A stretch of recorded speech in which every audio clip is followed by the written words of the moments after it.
A computer engineer who worked for the CIA, Joshua Schulte, has been indicted in New York federal court, allegedly that last year he provided Wikileaks with a massive trove of classified material, including many of the agency's own hacking tools. The data breach, known as Vault 7, was the largest leak of material ever perpetrated at the agency, and one that unleashed some of its most advanced cyber weapons. Well, joining us now from Minneapolis is former CIA officer, but now criminal defense attorney, Jack Rice.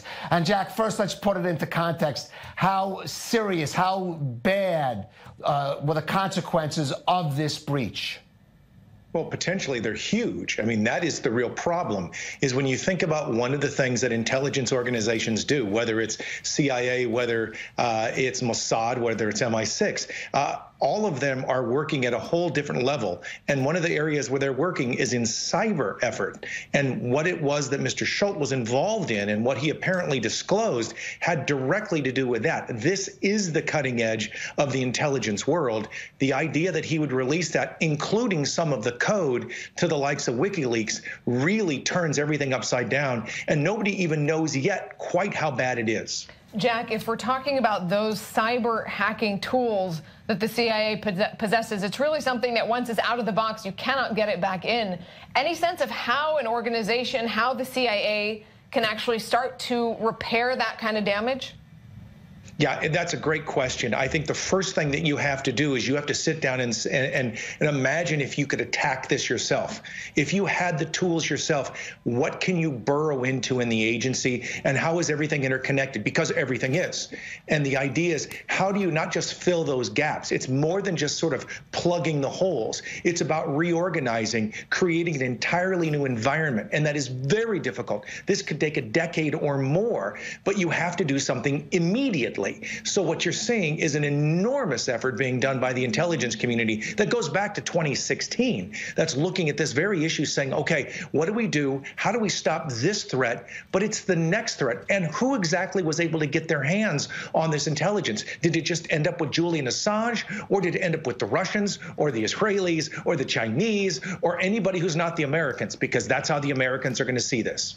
Jack, this case follows the Snowden case, the Manning case. These were cases, I don't even know if you could call it espionage. The motivation is different. It's not leaking to a foreign power.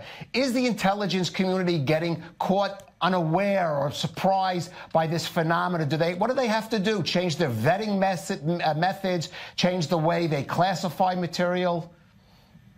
Well, this is incredibly difficult. And does it change how you do things based upon motivation? Not really. I mean, I listened to your last package, and you think about all the Israelis who were involved in this, but you could go anywhere in the world. Motivations come in many, many different ways. Those can be ideology. Sometimes it can be money. Sometimes it's nothing but ego. The idea that somebody's going to pay attention to you and listen to you. And I guess what's interesting as a former CIA officer is you realize that perspective is everything, because you get somebody on one side, they're a hero doing extraordinary work. On the other side, they're not just a coward, they're not just a criminal, they're a traitor. And so you're working that angle as an intelligence officer, as a case officer, and it's a really big deal to think about what you have to do. And regardless of the motivation, you have to really open your mind and realize they're coming at you from about 15 different directions, and you have to stop all 15 of them.